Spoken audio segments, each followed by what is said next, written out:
దరఖాస్తు చేశాడని తెలిపారు. తన అల్లుడు పవన్ చంద్రబాబు కలుస్తానంటూ బెదిరించాడని, కావాలనే టీడీపీ నేతలు ఇలా చేస్తున్నారని అమ్మటి మండిపడ్డారు. సత్తెనపల్లిలో ఓడిపోతున్నారనే చంద్రబాబు పవన్ కలిసి ఇలాంటి చౌకబారు ఎత్తుగళ్లు చేస్తున్నారని, దొంగ నాటకాలు ఆడుతున్నారని ఆగ్రహం వ్యక్తం చేశారు.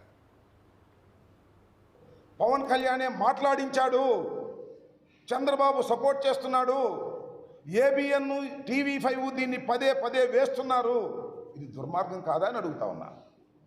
ఒక ఫ్యామిలీ ఇష్యూని ఇంతగా తీసుకొచ్చి రాజకీయ లబ్ధి పొందాలని అనుకోవడాన్ని ఏమనాలి?